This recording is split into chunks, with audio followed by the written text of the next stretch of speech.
A number of years ago, I was talking to my oldest daughter about getting a motorcycle, and she pleaded with me, "Dad, do not get a motorcycle." She was working as a surgical tech at a hospital, and she had seen far too many motorcycle riders who had been in accidents, and she pleaded with me, "Dad, don't get a motorcycle." And I remember asking one individual in particular who I knew was a motorcycle rider, and I asked him about it, and he said there's only two kinds of motorcycle riders: those who have gone down and those who are going to go down.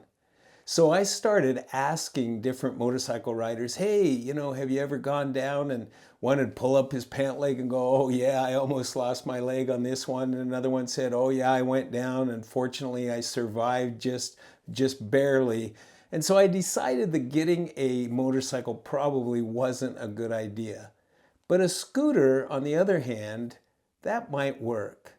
Well, I've been riding a scooter now for over 12 years. The first one was a little Honda Metropolitan, had a little flame decal on it. I used to call it Flame. And that was a 50cc, which in Washington State, where there are plenty of hills, you were taking your life in your hands to pull out in front of traffic that was coming up the hill. So I decided after a year or so of that I should probably get one a little bit more powerful. So I got a Vespa, the classic Vespa, 150cc.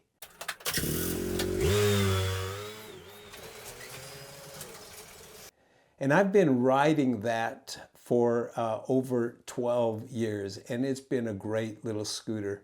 And one of the reasons why I've not been in an accident, apart from the grace of God, was the advice the first person that I bought that little Honda scooter from. And they said, "Ron, drive that scooter as if you are invisible. In other words, drive it as if no one can see you."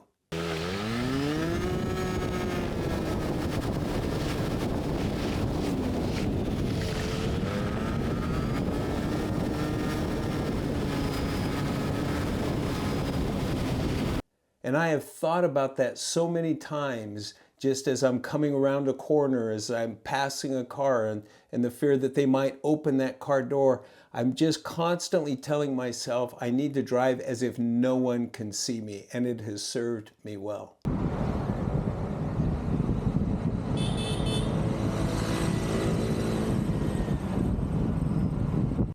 But I was thinking of that recently in the context of Scripture. And it led me to thinking about one of my favorite verses about faith in Hebrews chapter 11, which is often referred to as the Hall of Faith. And it was in Hebrews chapter 11. And it says this in verse 1. "Now faith is the assurance of things hoped for, the conviction of things not seen." And I thought, well, how can we put our hope in something that we don't see? And then a little further down, the author of Hebrews writes this in verse 6. "And without faith, without the assurance of things hoped for, without that conviction of things not seen, without faith, it is impossible to please God. For whoever would draw near to God must believe that He exists and that He rewards those who seek Him." And I was struck by that word, "those who seek Him." And it led me to 1 Chronicles chapter 28, beginning in verse 9. And one of the things I love so much about Scripture is just you'll look up one verse and then that'll lead to another verse and another verse. They're all threaded together and you discover so many rich things. Listen to what it says in 1 Chronicles 28:9. "And you, Solomon, my son, know the God of your father and serve Him with a whole heart and with a willing mind. For the Lord searches all hearts and understands every plan and thought. If you seek Him, He will be found by you. But if you forsake Him, He will cast you off forever." People are searching for God, and what we see from the scriptures is that he can be found. It says, and without faith it is impossible to please him, for whoever would draw near to God must believe that he exists and that he rewards those who seek him. And then lastly, I want to just turn to the book of Acts, chapter 17. This is where Paul is sharing the gospel with the wisest men of Athens at the time, these philosophers on Mars Hill. So many inquiries about gods that they had one that was dedicated to the unknown God. And it says that they spent all of their time in nothing else but seeking to hear some new thing. And listen to what Paul tells them about this seeking.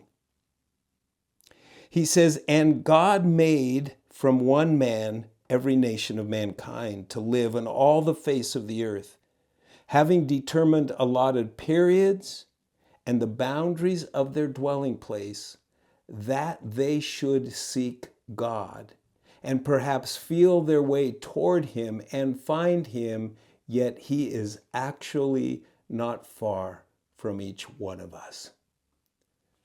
God is not hard to find.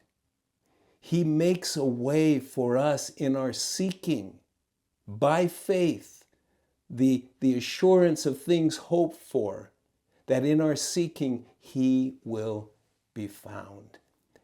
And he has pre-appointed each person the time they would be born and the place that they would be born, that they might seek God, and in so doing, they will find him.